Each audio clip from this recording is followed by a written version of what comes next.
Welcome to our reading on the firm and market structures.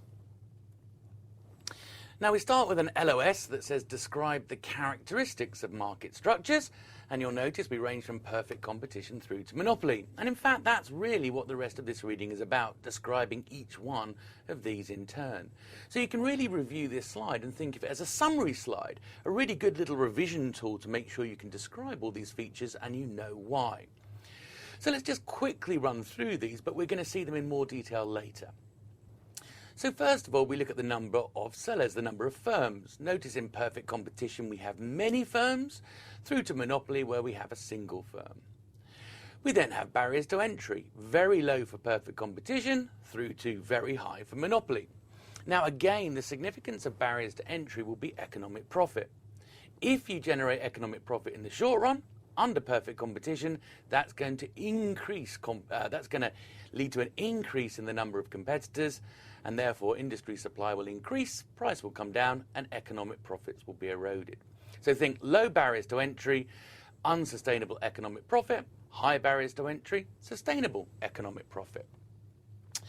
With perfect competition, we also talk about the goods that each firm supplies being homogeneous, i.e. they're all very, very close in nature. Compare that, of course, through to monopoly, where you have no substitutes. Now, the nature of competition we're going to see under perfect competition is price only, essentially. We're going to talk about perfect competition being price takers. They have to accept the price and they face a perfectly elastic demand curve. Whereas monopoly, of course, their competition, well, because they have no competition in terms of firms, it's going to be a lot of advertising to try and attract customers rather than fighting off your competitors. So notice with perfect competition, we say pricing power is zero. They are price takers and they have to accept the market price. Again, we'll explain all these terms in more detail when we look at each structure in turn. With monopoly, we talk about them essentially establishing the market price. They establish their profit maximizing quantity, and that determines the price that they can charge. Okay, so let's start off with perfect competition. Our LOS here is explain and describe, and you'll notice that that will go through most of this reading, explain and describe these various market structures. So we start off with perfect competition. And here's that phrase that we talked about earlier. These firms are price takers. In other words, they're forced to take the market price. They've got no influence. Why? They have a perfectly elastic demand curve. And again, there's that point there, perfectly elastic demand curve. What that means is if they increase their price, essentially their customers would switch to the competition. So demand would drop to zero. We'll also see that if they decrease their price, they would make economic losses and go out of business. Therefore, they're forced to accept the market price. Okay, so they take the equilibrium market price, which is driven by supply and demand in the marketplace as a whole.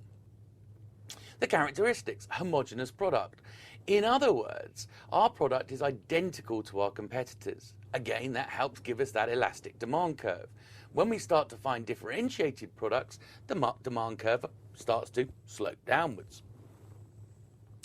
Large number of independent firms. Now the key to this point is we're saying no one firm can affect the marketplace itself.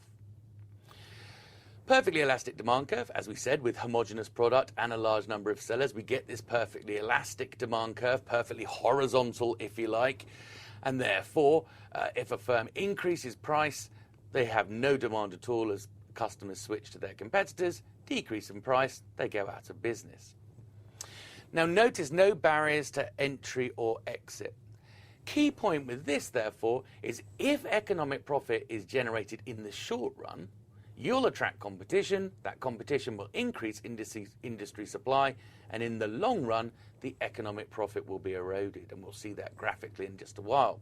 So economic profits are not sustainable under perfect competition.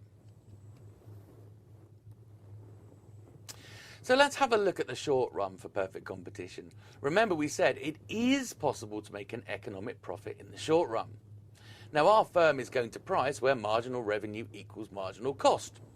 The additional revenue from selling one extra unit is equal to the cost of producing it. Now remember, because they have a perfectly elastic demand curve, that marginal revenue is the same as average revenue and is the same as demand. This is the only model that we look at where marginal revenue and the demand curve are one and the same, and it's purely because of this perfect elasticity. Now notice their pricing here they're going to set quantity, profit maximizing quantity, where marginal revenue equals marginal cost, and that determines the price. Now let's put on the average total cost curve, and on it goes. Now notice we're making economic profit here. Why? Well, when we look at this particular firm, here is the average cost of producing its units, and here is essentially the price. So let me try and make that a little bit more clear. So here essentially we have the cost, average cost per unit there, and price there. In other words, price is greater than the average cost, the difference being economic profit, as noted on our diagram in the grey box. But remember, only in the short run. Problem with this economic profit is it's combined in perfect competition with low barriers to entry, so therefore we're going to attract competition.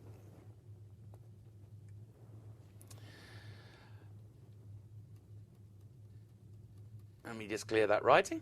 Okay, so we're saying we'll make zero economic profit if price is equal to average total cost. We'll make economic losses if price is less than average total cost. And in our diagram here, we're making economic profit because price is greater than average total cost. Okay, now let's talk about perfect competition and equilibrium. Now, essentially, remember what we say here is, in the long run, economic profit cannot be made. And therefore, if you're making economic profit in the short run, industry supply increases, economic profits are eroded.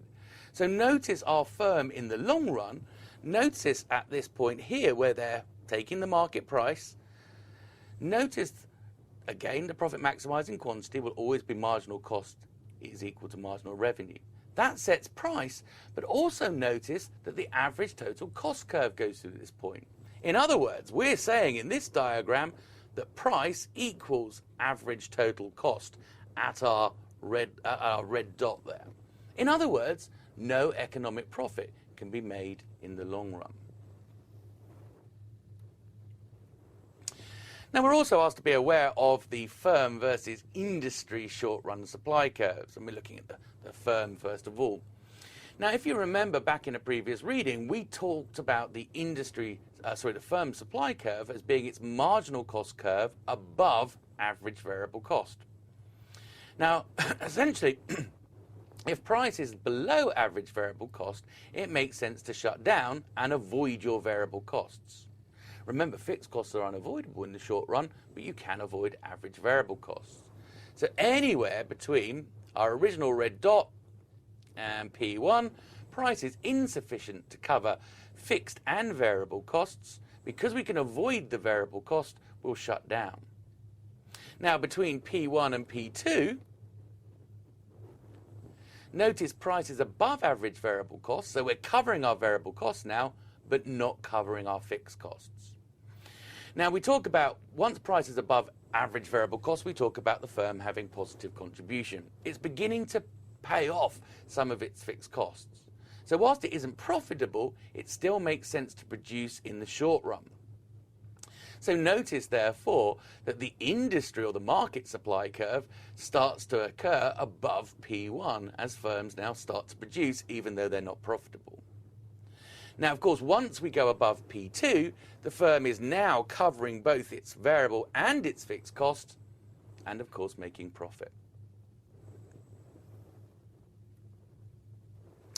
Okay, now let's talk about a short-run increase in demand.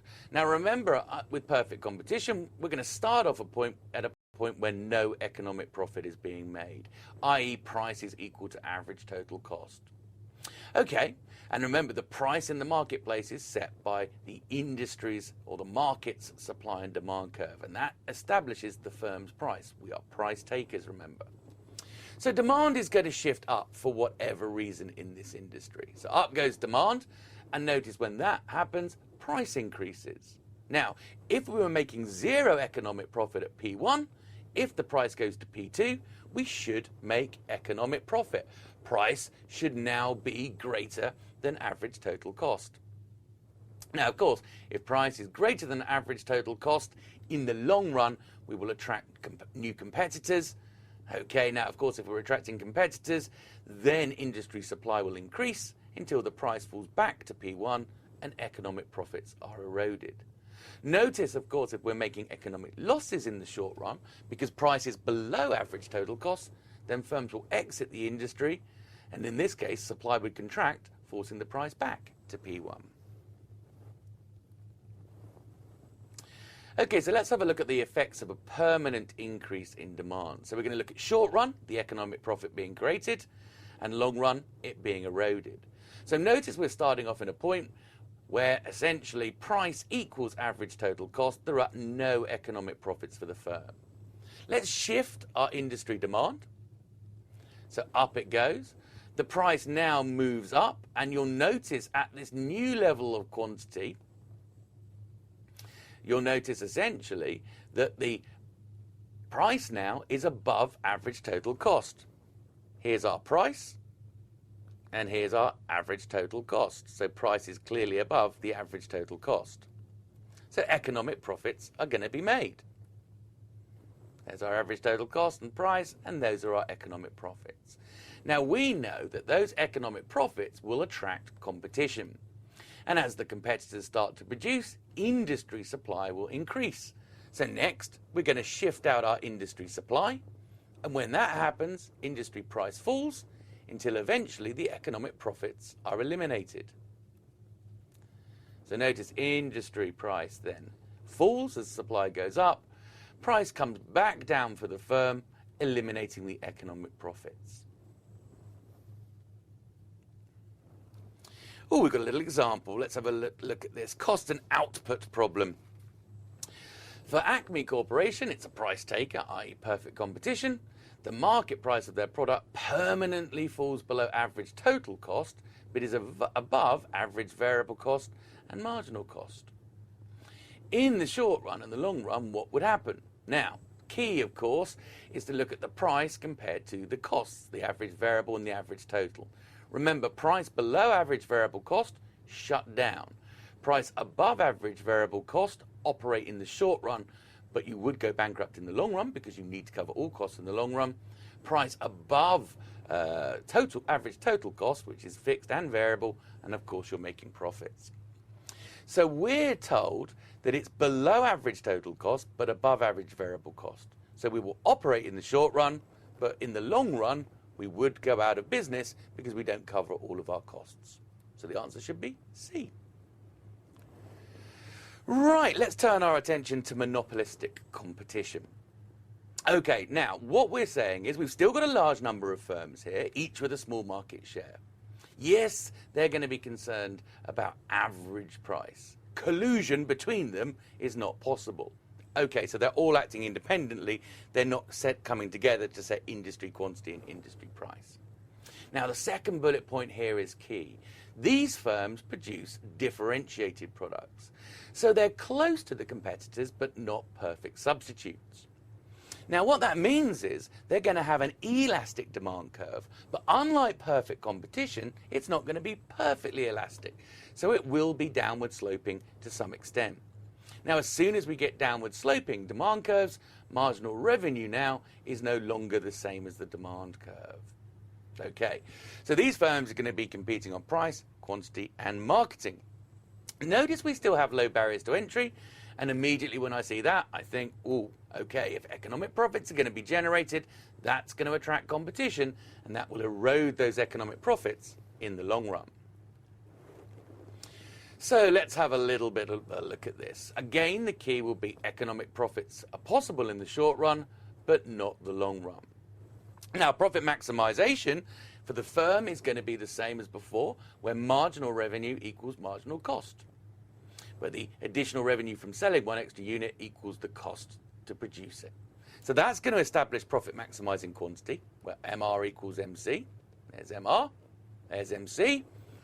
And there is the profit maximizing quantity. Now you extend your line up until you hit your demand curve and across, and that gives you price. Go up the dotted quantity line until we hit the average total cost curve, and that gives us average total cost. And you can see that price is above average total cost, so in the short run, this firm is generating economic profits. Now, of course, that attracts competition, and when it attracts competition, industry supply will start to increase, prices will start to come down, until eventually, in the long run, price will equal average total cost and economic profits are eroded. And you can see we've got that in our long run diagram, and you can see our key point is here. Notice that price equals average total cost. Now, what I would say as well, notice another difference that we had compared to perfect competition. With perfect competition, in the long run, the firm was producing at the minimum of the average total cost curve, which essentially is here on our diagram. Whereas note, in the long run, with monopolistic competition, they're producing in the long run at that point, not at the minimum of the average total cost curve. So they're not minimizing their costs. There's our economic profit being eroded. Lovely. Okay, so yes, we've talked about this. Firms face downward sloping elastic demand curves, but they're not perfectly elastic. Now, there is a social cost. We didn't produce where price equaled marginal cost. Okay, so we didn't produce where price equaled marginal cost, and therefore there's going to be some inefficiencies in terms of deadweight losses. There's a social cost. We didn't minimize the cost of the firm. Notice we say the long run average total cost was not minimized, even in the long run, whereas under perfect competition, it was. Notice we say excessive advertising may take place. Why? Because these firms are producing close but not perfect substitutes, and therefore they're going to spend money on advertising to try and out-differentiate the competitor and attract customers. So note, fewer producers could be more efficient. However, because they're all producing differentiated products, you get increased diversity, and that, of course, can have value to customers. Okay, I'm not too excited about this slide, but be aware that brand names provide signals about quality. We tend to buy branded goods. You know, I've got a nice Longines Swiss watch on me. I paid a higher price because that brand name signaled quality to me. Okay, so let's talk about this level of efficiency here. Brand names do provide signals about quality. That's why in our monopolistic competition, it did tend to lead to increases in advertising as a way of trying to differentiate your product, to try essentially to make your demand curve less elastic and more inelastic. But we know product innovation and differentiation caused by having a lot of different suppliers in the industry has value to consumers. But what about advertising? Does it really add value? Well, the argument is, on one side, advertising is a fixed cost. It increases your fixed cost, it increases your total cost. We argue advertising is a fixed cost because it doesn't vary directly in line with sales. Now, of course, the plus side of advertising is hopefully you're making your demand curve more inelastic and less elastic and increasing your sales. Now, because of this, you might find that average total cost will decline because average fixed cost will fall. Now, let's just talk about that point in a bit more detail. Remember, fixed costs, total fixed cost does not vary in line with sales, but average fixed cost is total fixed cost divided by quantity. So essentially, if the advertising greatly increases sales, whilst you've got an increase in fixed costs, you've got a big increase in quantity, so we may find average fixed costs, and as a result, average total costs could decline. Okay, let's compare perfect competition and monopolistic competition and talk about the inefficiencies that we're going to see here. Now, here's our monopolistic competition. Certainly in the short run, we might, and the long run, we'll find them producing where marginal revenue equals marginal cost. In the short run, that could lead to economic profit. In the long run, of course, it shouldn't. So, notice, essentially, there is the efficiency loss that we were talking about, because our firm is going to produce at Q, where marginal revenue equals marginal cost, and that is not at the minimum point on the average total cost line. Okay, so we talk about their profit maximizing quantity being lower than the efficient quantity. Notice the efficient quantity, therefore, is the quantity that minimizes the firm's average total cost curve point.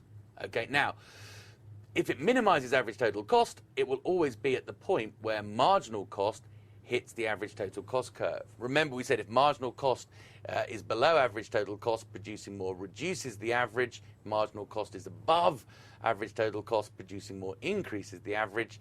So marginal cost by default will always cross the average total cost curve at its minimum point, which is the efficient level. Now, of course, we know our firm is also making economic profit because price is greater than average total cost. So we're not at the efficient quantity and our firm makes economic profit. Now, of course, compare that to perfect competition. And of course, especially in the long run with perfect competition, we're going to find no economic profit is made. Of course, remember, with monopolistic competition, in the long run, that economic profit will be eroded. But essentially, in the long run, we will just end up at this point here, so price will equal average total cost. We're still not going to be producing at the efficient quantity. Whereas under perfect competition, notice price equals average total cost, and that's at the minimum of the average total cost curve. So they are producing at the efficient quantity. We next turn our attention to oligopoly, where we have a small number of sellers, okay, and as a result, a downward sloping demand curve. Again, we've got differentiated products, and our demand curve is becoming less elastic and more inelastic. Now, the key here with oligopoly is you have interdependence amongst the competitors. In other words, the quantity produced by one competitor affects price, and it affects the quantity that another competitor could produce. Now, what we're going to therefore say is that we know that what the industry demand curve is, but because of the independence amongst the competitors, each competitor doesn't know their own demand curve, okay? Because their demand curve will be affected by the actions of their competitor. We're going to have significant barriers to entry. Now, I see that phrase, significant barriers to entry, and immediately I'm thinking, ooh, economic profits are going to be sustainable in the long run. Notice products may be similar or differentiated. Typically, though, we tend to find fairly similar products. We tend to find oligopolies in things like the oil industry, for example. Now, the first model we're going to look at excuse me, is the kinked demand model. And we're going to have a kinked demand curve. So let's put on our kinked demand curve. Now, notice PK there is the market price. Now notice, if the firm raises its price above PK, then it's on a very elastic part of the demand curve. Why? Essentially, people will switch to their competitors. So they find very elastic demand. So if they increase their price, quantity demanded falls by a bigger proportion. Now notice, if they reduce their price below PK, then the demand curve looks far more inelastic. In other words, price falls, but quantity demanded does not increase by a bigger proportion. It actually increases by a smaller proportion. Why is this the case? Because if they cut their prices, their competitors will follow that price cut. So they don't see the benefit in terms of dramatically increased quantities. Now, you also do get the kind of unique situation here that we have a kind of gap in our marginal revenue curve for the firm. There we go. We get our gap essentially there, a discontinuous marginal revenue curve. Okay, Nash equilibriums we need to talk about. Okay, the choices of all firms are such that no other choice makes any firm better off. That is the key line there. No other choice makes anybody better off. Okay, so we're at an equilibrium. We can't increase our profits or reduce our losses. Now, we're now going to look at some strategic games, such as Cournot equilibriums and the prisoner's dilemma, that really apply this concept of Nash equilibriums. Now, let's start off with the Cournot model. In its simple form, we're looking at a duopoly model, so two firms in the industry. They're producing a homogeneous product, an identical product. Notice firms have market power. In other words, the quantities that they produce will affect the market price. Compare that, of course, to perfect competition, where that was not the case. Now notice, both firms will determine the profit maximizing quantity for themselves, assuming the other firm will not change the quantity it produces. In other words, what they do is they estimate industry demand, they assume that their competitors' quantity is the same as the previous period, so they take the total industry quantity, deduct their competitors, and then look at profit maximization. So both firms are going to choose quantities simultaneously, and they have identical marginal costs of production. So let's have a look at what the model suggests. A is going to assume that firm B will produce the same quantity that it did in the previous period. Notice it then determines its demand curve by taking the market demand curve and subtracting firm B's quantity. Once it establishes its demand curve, it will then act as a monopoly and set its profit maximizing quantity where marginal revenue equals marginal cost. It's assuming, though, that B's quantity will remain constant. If B's quantity did change, then of course the issue for firm A is its demand curve would have changed. Now notice, therefore, that quantities produced by both firms are going to change each period until they're equal, because both firms are identical, so they should both end up with the same profit maximizing quantity. Notice both firms in the long run will choose Nash equilibrium output levels. They'll produce a level of, select a level of output which essentially maximizes their profit. No other level of output could give them a higher profit or a lower loss. Now notice this market price will be lower than monopoly, but higher than perfect competition. The more firms we add, essentially, the closer we get to perfect competition. As you add more and more firms, those economic profits are going to be competed away.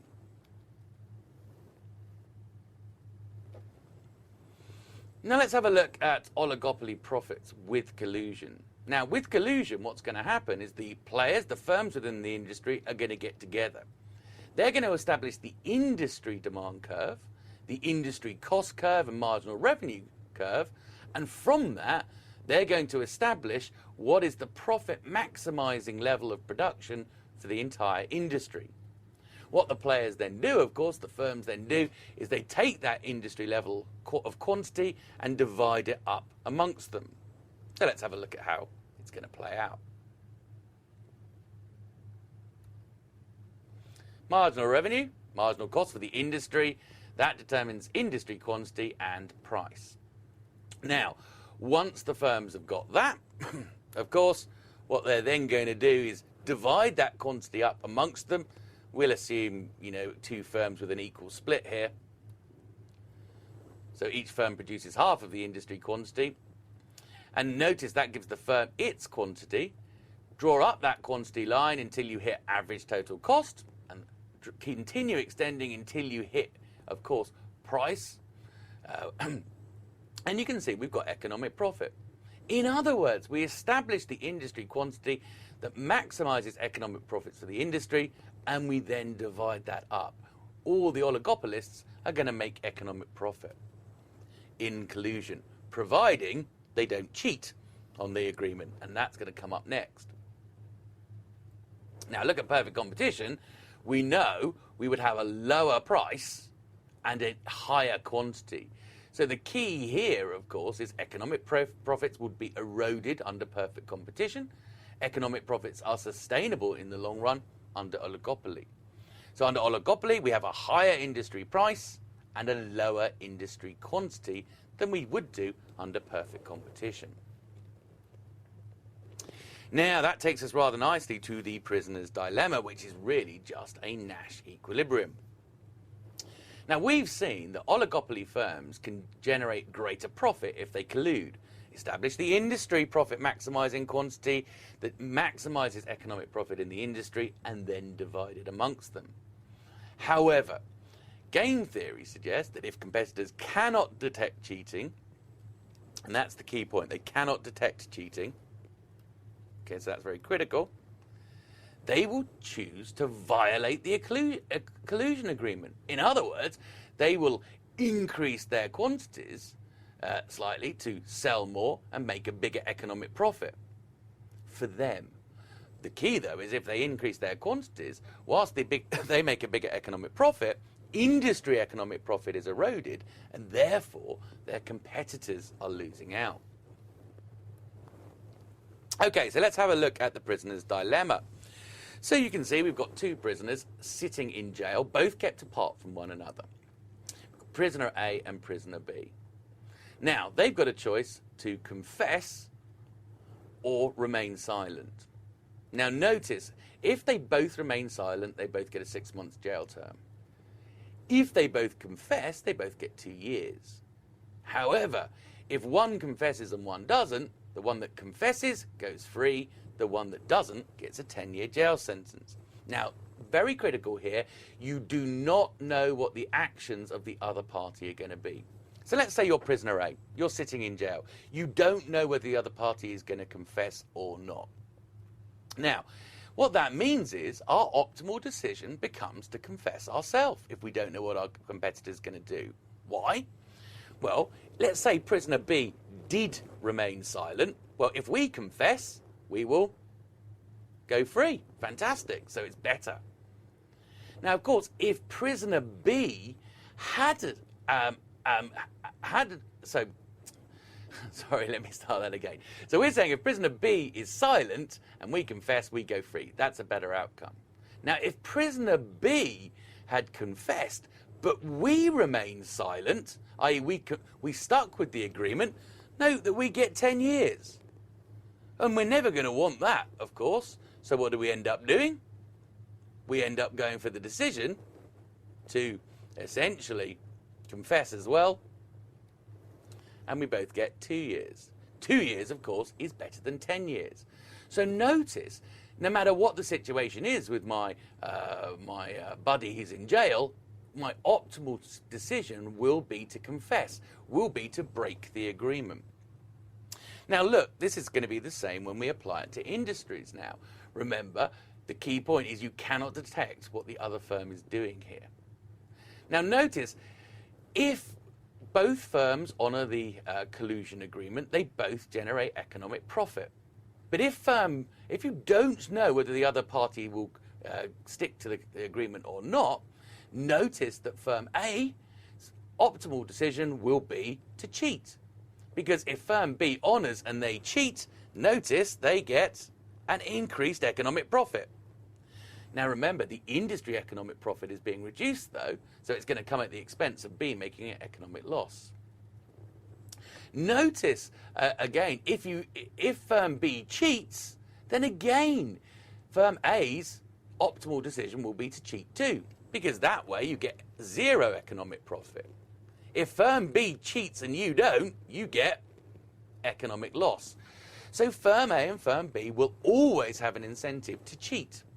Now, what that means essentially is this point here represents our Nash equilibrium.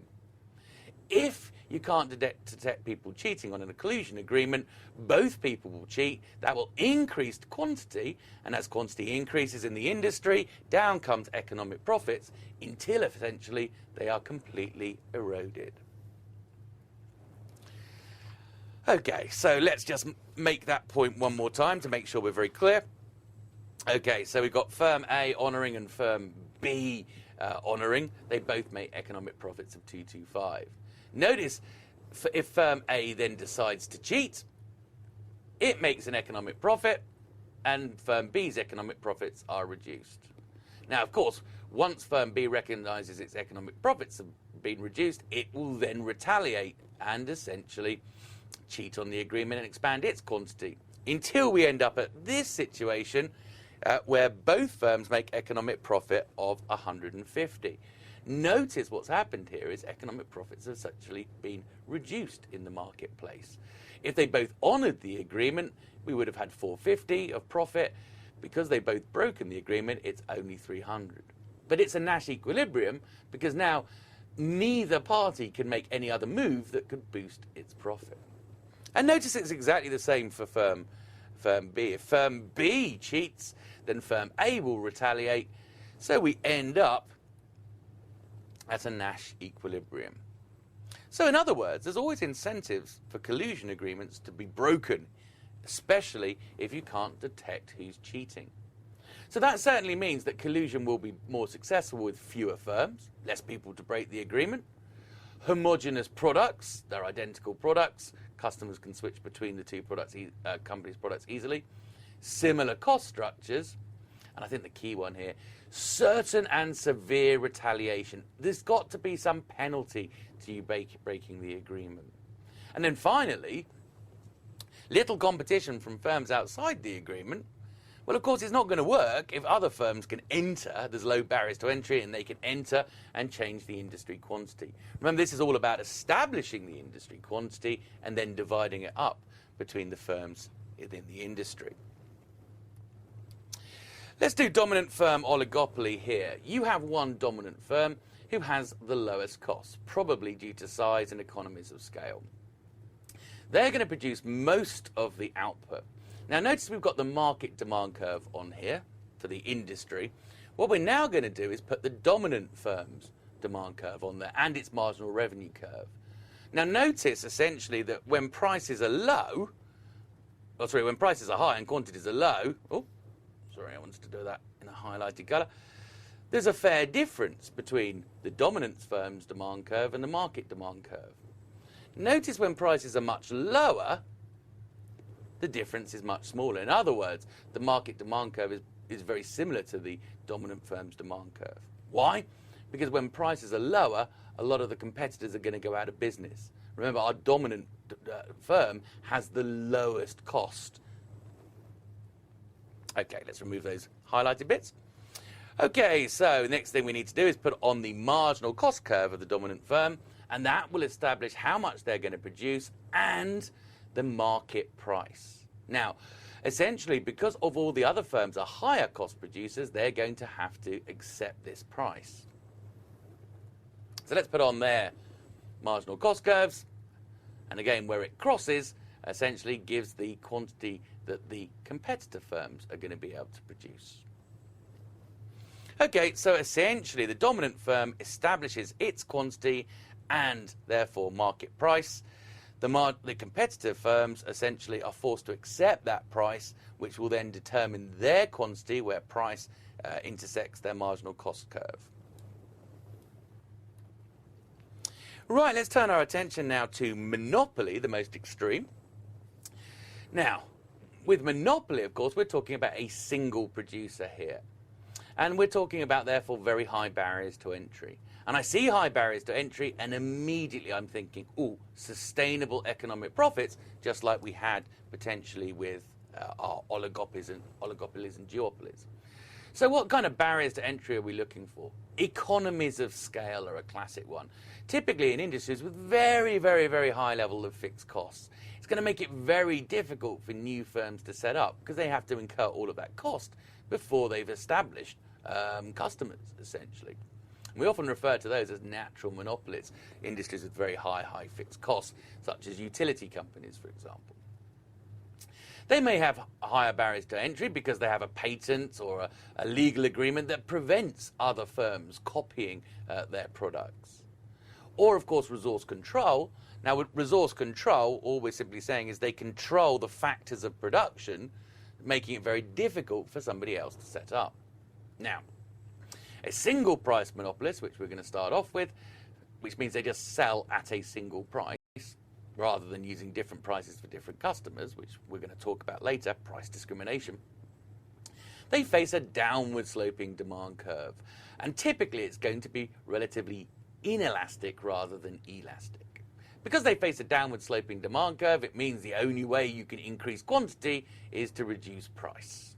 Okay, So marginal revenue will be less than price and hence the demand curve.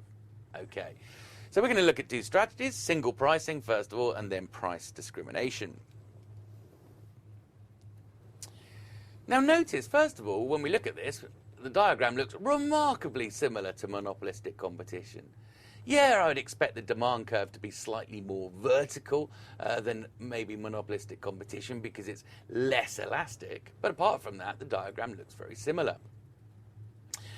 Now, of course, profit maximization for all firms is where marginal revenue equals marginal cost. So let's put that in.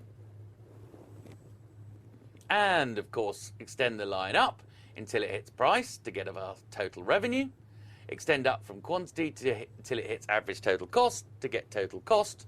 And the difference between total revenue and total cost, of course, is our area of economic profit.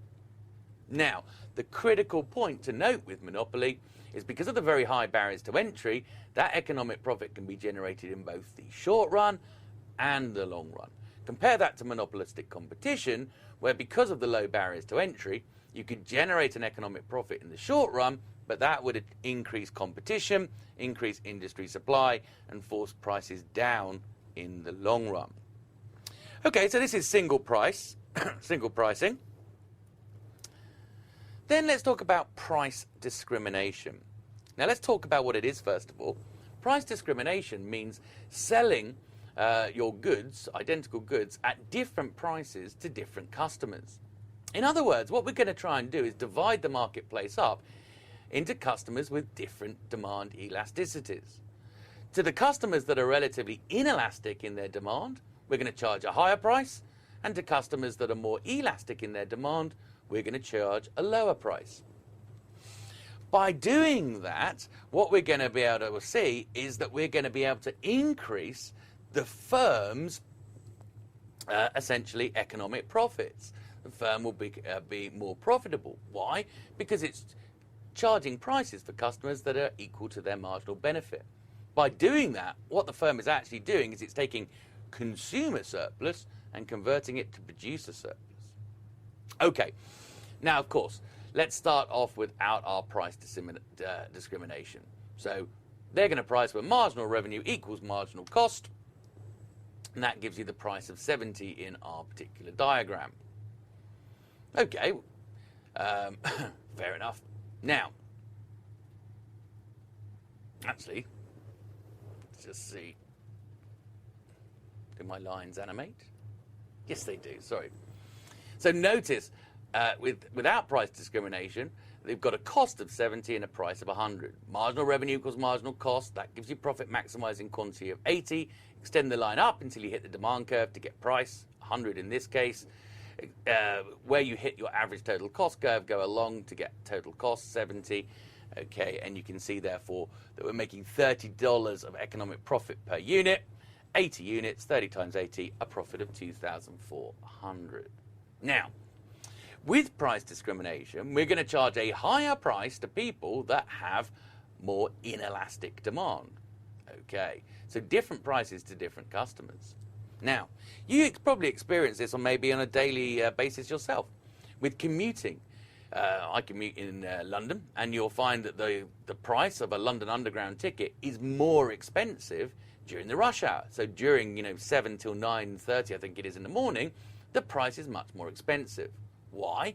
Because you're looking at commuters, and they're essentially dependent on the transport to get to work, and therefore they have a relatively inelastic demand curve. So let's charge them a higher price. Now, of course, after the rush hour passes, then you're dealing with people that are much more elastic in terms of demand. So the price comes down to try and stimulate greater custom. So let's have a look at price discrimination. So we're going to charge one group of customers 110, another group of customers 90, and maybe a third group essentially 70. Now notice, therefore, that the economic profit we're making from the first group of customers, 110 less 70, 40 units times 50, 2,000 from then. And our second lot of customers, we're charging 90, so we're making an economic profit of 20. And that's, notice we're selling, how many there? 60 extra units, 60 times 20, 1,200. Key point is to notice the economic profit is higher, 3,200 compared to 2,400. Now, for this to work, we've got to be able to prevent resale between the groups. In other words, you don't want the customers where you sold at a low price to be able to resell to the customers with the higher price. Okay, so you've got to be able to prevent resale between the groups. And of course, the way it works with our commuting example is that cutoff is time itself that prevents resale. Okay, now, the argument then, if we logically extend this, is perfect price discrimination would be efficient because it'll eliminate the deadweight loss that we saw on the previous slide. We would charge each customer the maximum they would be willing to pay for each unit. So each customer gets a price equal to their marginal benefit. Now, what we'd find is there would be no deadweight loss there at all. We'd end up producing the same quantity as perfect competition. However, there would be no consumer surplus whatsoever. By charging each consumer their maximum price that they would be willing to pay, i.e. their marginal benefit, we've converted all of the consumer surplus into producer surplus. Okay, now let's compare monopoly to perfect competition. Okay, so let's have a look here. We've got our profit maximizing quantity for our monopolist. They'll produce where marginal revenue equals marginal cost. Of course, that is where they're going to produce, extend to the demand curve. So what we're actually seeing, first of all, when we look at this diagram, is not the monopoly scenario, but perfect competition. Because remember, under perfect competition, okay, it's perfectly competitive, and therefore supply, which will be the firm's marginal cost curve, is equal to marginal benefit, which of course is the demand curve. And we talked about that, creating no deadweight loss. Now, of course, that establishes the perfectly competitive price, the industry price. And notice, therefore, that we have this triangular area of consumer surplus. And conversely, we would end up with this area of producer surplus. Okay, so let's now turn our attention to monopoly. Now, what monopoly is going to do is it's going to reduce the consumer surplus. It's going to increase the producer surplus relatively, but the two together will be lower. In other words, we're going to get a deadweight loss. So let's see that happening straight away. So with monopoly, profit maximization is now where marginal revenue equals the marginal cost curve. That establishes the monopoly price. Notice the area of consumer surplus is much smaller. If we were to look at the producer surplus, of course, we've got a much bigger area here. Okay. However, in aggregate, remember, it is inefficient because we've got our area now of deadweight loss. And remember, this is the total loss of surplus to the economy overall, because you're not producing where supply equals demand, where marginal cost, if you like, hits the demand curve. So producers may be better off, but society as a whole will be worse off under monopoly. Now, we then talk about natural monopolies. Now, natural monopolies, remember, have very high fixed costs. So what you tend to find is as output increases, average total cost declines. Why? Because remember, fixed costs are constant, bigger output, lower average fixed cost, and hence lower average total cost. So very, very high fixed cost industries, oil industries, utility companies, rail companies, with a lot of infrastructure, essentially. Marginal cost tends to be very low. The additional cost of producing one extra unit, it tends to be constant over time and pretty low. Okay. Now, what we're asked to be aware of is regulating monopolies using either average cost pricing, where you force them to charge a price equal to average total cost. Again, when you think price equals total cost, you should be thinking, ooh, no economic profit. Or marginal cost pricing. Now, here we could force them to price at a point where the marginal cost curve hits the demand curve. So marginal cost equals price. Now, the key point is that would be the same as perfect competition. You would be essentially producing where supply equals demand, and we know that that maximizes the consumer and producer surplus. However, what we might well find with marginal cost pricing is that the price is below average total cost, and therefore they may make a loss and require a subsidy. Let's have a look at it diagrammatically. Sorry. So here is our average total cost curve. Notice our average total cost curve, when we look at it, is just declining, declining, declining. It's just going down all the time. Okay, so notice our marginal cost curve for a natural monopolist tends to be pretty low, number one, and pretty constant over time, number two. The additional cost of producing extra unit doesn't tend to change. Now, we're going to produce where marginal revenue equals marginal cost, as a monopoly, of course. There we go. Extend it up until it hits the demand curve. That gives you your total revenue and price. Extend it up until it hits the average total cost curve, which gives you total cost. And the difference between total revenue and total cost, of course, is your economic profit. Now, let's have a look at average cost pricing. Now, average cost pricing, we're just going to force them to produce at a point where average total cost equals price. In other words, where average total cost hits the demand curve. Because then, price equals average total cost, so no economic profit. So it eliminates the economic profit. Now remember, our third scenario is to use marginal cost pricing. Now, marginal cost pricing will be where the marginal cost curve hits the demand curve. Remember, marginal cost above variable cost is supply. So we're looking at where supply hits demand. Now, of course, as we said, that's going to be allocatively efficient for the economy because it maximizes consumer and producer surplus.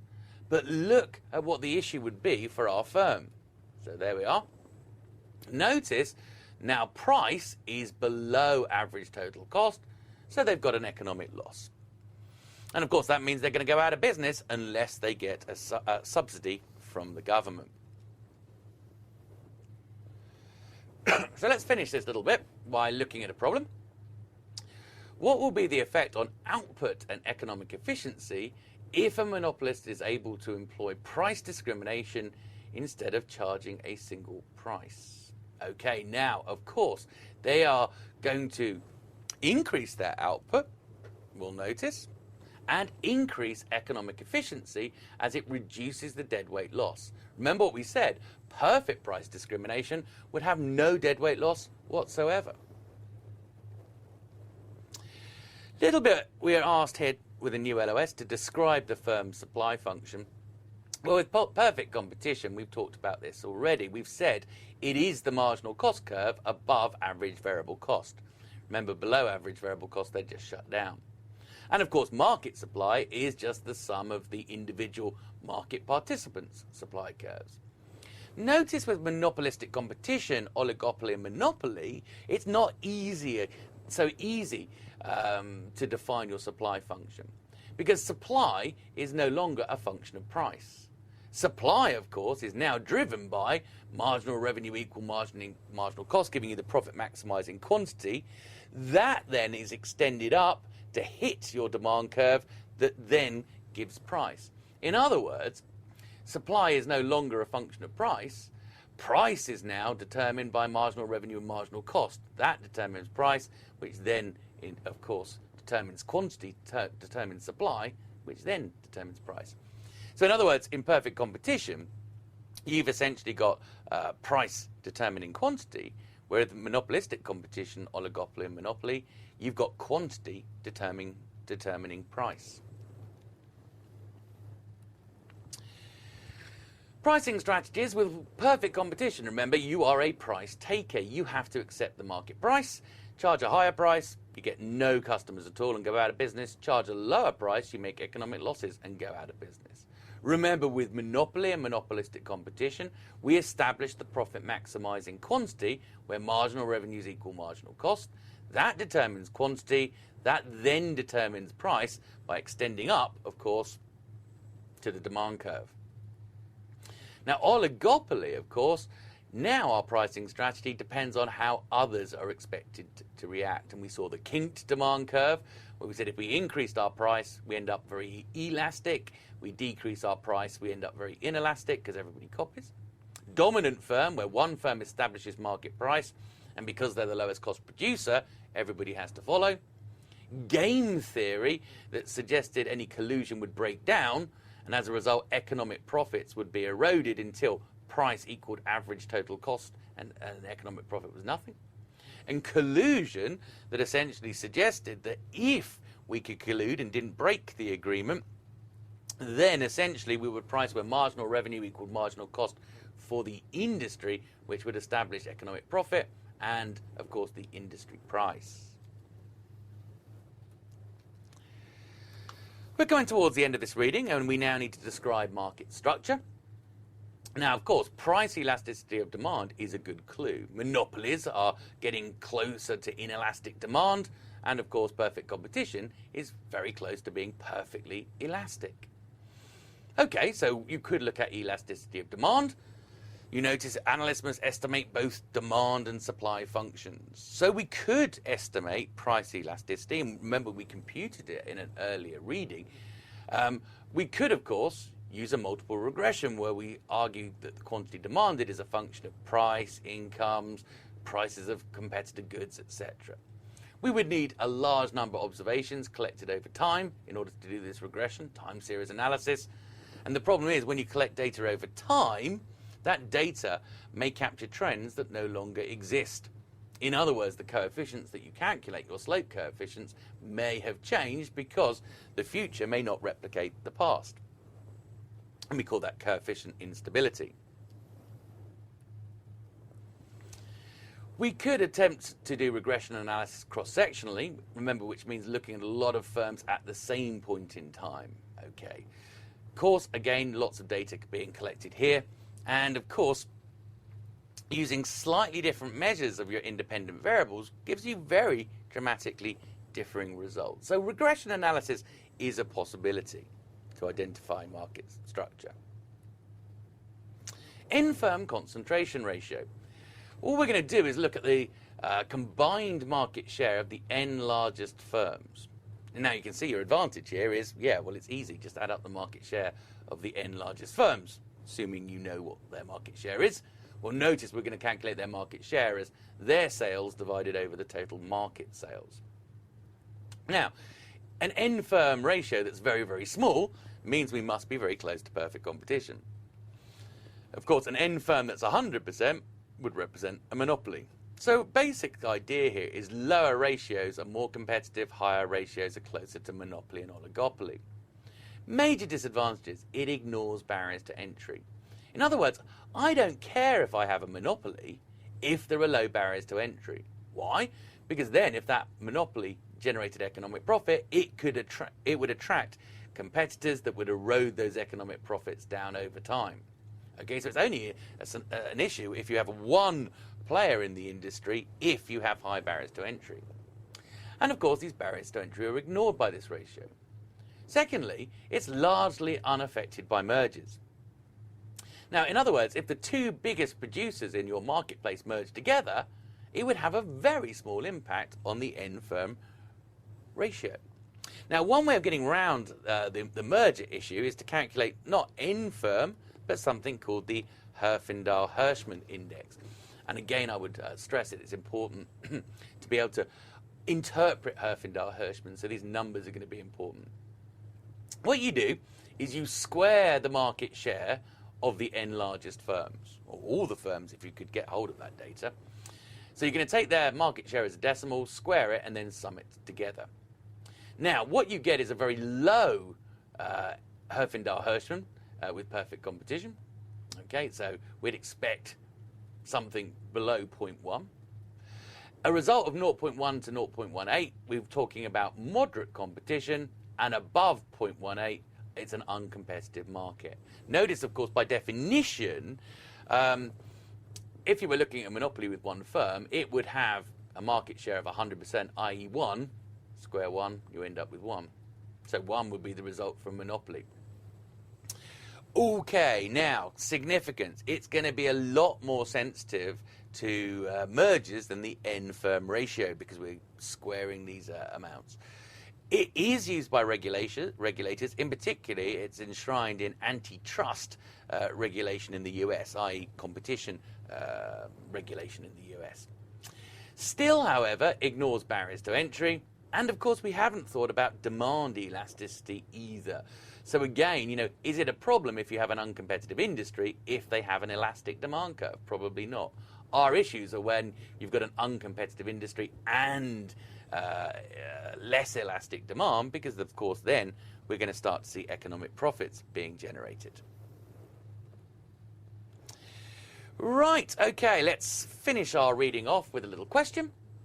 A market where individual producers face downward sloping demand, barriers to entry are low, and producer pricing decisions are not directly affected by the decisions of other producers is, let's think about it, an oligopoly? No, not oligopoly, because remember, they are affected by the decisions of other producers. Remember the idea of an oligopoly, understand the industry demand, okay, and then essentially base everything from that. You don't know your firm demand curve because it's affected by the actions of your competitors. Perfect competition? Well, again, it's not going to be perfect competition. Barriers to entry are low. Well, that would be fine for perfect competition. Pricing decisions are not affected by pricing decisions of others. That would be fine. The problem is downward sloping demand curve. Perfect competition is perfectly elastic and therefore horizontal. So our answer therefore has to be C by a process of elimination, monopolistic competition, downward sloping demand curve, still pretty elastic though, downward sloping demand curve, of course, low barriers to entry, conclusions can't generate economic profits in the long run.